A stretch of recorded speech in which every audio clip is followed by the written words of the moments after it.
In racing, the fastest time wins. But for these athletes, it's hard to separate time from distance. 1 second to me means 14 meters, because in my event, that's what it translates to. Mike McCarthy knows how important time is. He once lost a world championship by 0.04 of a second. Here at the Olympic Training Center, the focus is on saving fractions, 100th, even 1,000th of a second. In the past, these competitions were judged using handheld stopwatches, but this created errors in the measurements. Judges used only their eyes, and by the time they reacted to what they had seen and stopped their watches, they added an error of a fraction of a second. Now, these events are judged using automatic timers and photo finishes. There is no longer a need to worry about human error. In many sports, time is of the essence. Keeping time accurately is the name of the game. A photo finish shows that 0.02 of a second separates the riders in this race. If needed, this race could be judged to 100,000th of a second or better. Technology allows for such accurate measurements. That's about an inch at the speeds that riders are going these days. And even a gust of wind in the wrong direction can rob a competitor of a few thousandths of a second. With this degree of accuracy with measurement devices, the national bicycling team has developed strategies for beating the clock. How do cyclists shave off thousandths of a second? Everything has to be taken into consideration. The cyclists must go from a standing start to being able to get their wheels turning with incredible speed. Every component has been streamlined to reduce wind resistance. The pedals are smaller for better cornering, and the front wheel has been made ultra small, which allows for better drafting. The smaller the front wheel, the shorter the whole length of the bike. We're saving just centimeters. Closer you can ride to the guy in front of you, the more energy you can save. But then, of course, it is more dangerous. You're a centimeter away from a crash the whole race. Well, we just started using this helmet this year. It's basically just a fairing for the head. It's very narrow on the front, which makes it more aerodynamic. We have actually golf ball divots on the top, which smooth the airflow out and help you to go faster yet. And then it's shaped long to fit behind the bridge of the neck to help smooth the airflow out as well. When you go to the line on one of those bikes, you really feel like this is a huge advantage for me. That when the exercise physiologists and the biomechanists come to you and they say, this bike is worth 2 seconds on the line, and you know that the guy on the other side of the track is 1.5 seconds faster than you, you might have a good chance to beat him. Mike knows what it's like to have time on his side. After his close second-place finish at the World Championships, he came back the next year to win it. Why is it important to be able to measure time accurately in a race?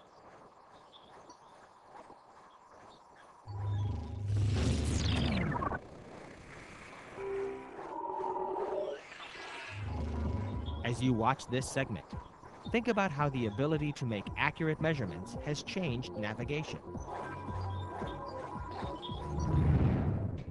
The aircraft carrier George Washington is one of the most sophisticated ships afloat. To find their way in the ocean, these sailors have every conceivable high-tech navigation instrument.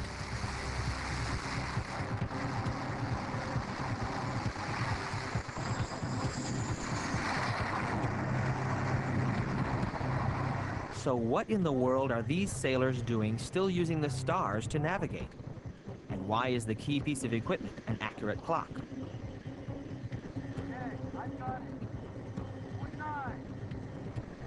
This centuries-old technology still has relevance today. And here's why. You can use just the stars to determine your latitude, your position north or south. But to determine your longitude, your position east or west, you also need to know the difference in time between where you are and the time at a fixed location. And for that, you need an accurate clock. Having the wrong time could result in being off course by hundreds of kilometers east or west. This was the situation that sailors were in centuries ago. When scientists speak of the accuracy of a measurement, They mean how close the measurement comes to the real value. Using star charts allowed sailors to accurately measure the local time. Precision, on the other hand, is how close a group of measurements are to each other. Up until a couple of hundred years ago, there was no way to keep a clock accurate on board a ship. And using the sun and stars to tell time was not accurate enough to determine exact longitude. Astronomers at the Royal Observatory in Greenwich, England, offered a solution to one part of the problem.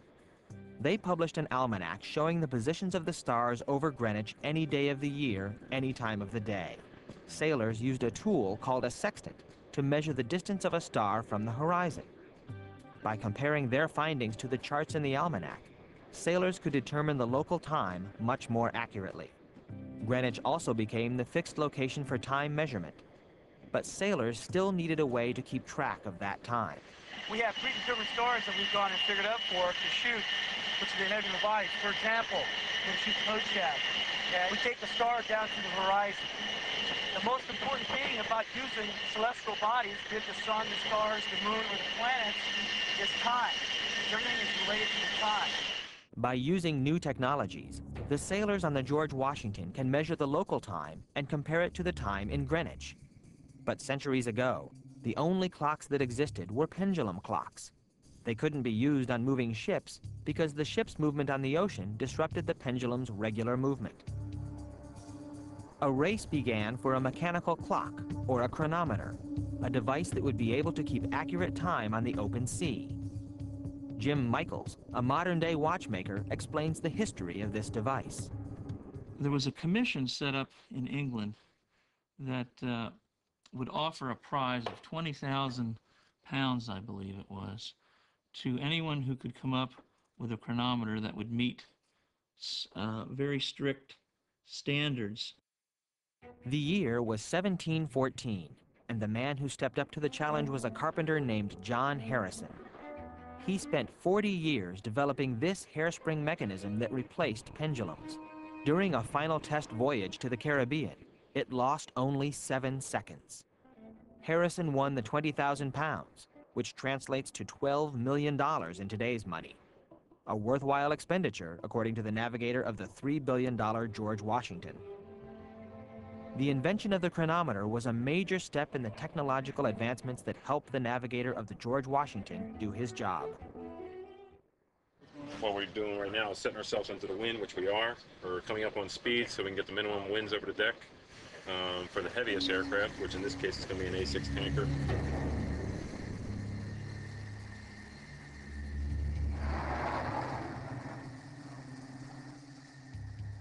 The carrier must always be moving, into the wind for takeoffs and downwind for landings.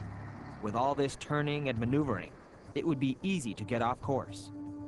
Although the first line of action is to use satellites and the Global Positioning System, or GPS, sextants provide a reliable backup. If something does go wrong with the electronics, if a satellite fails for one reason or another, I have my quartermasters that can still shoot the stars and still give me a good fix. And as you can see, where he plotted our fix today was within 1,000 yards or less of where the GPS had us, which is extremely accurate in open ocean. Satellites can fail, but the stars remain a constant. That is why every day on this high-tech vessel, the quartermasters still shoot the stars. They still check the ship's clocks, and they report their status to the captain.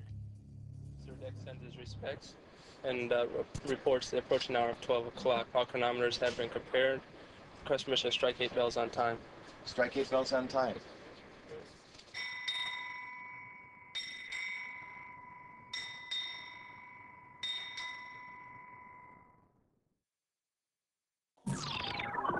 What two readings are necessary to determine longitude?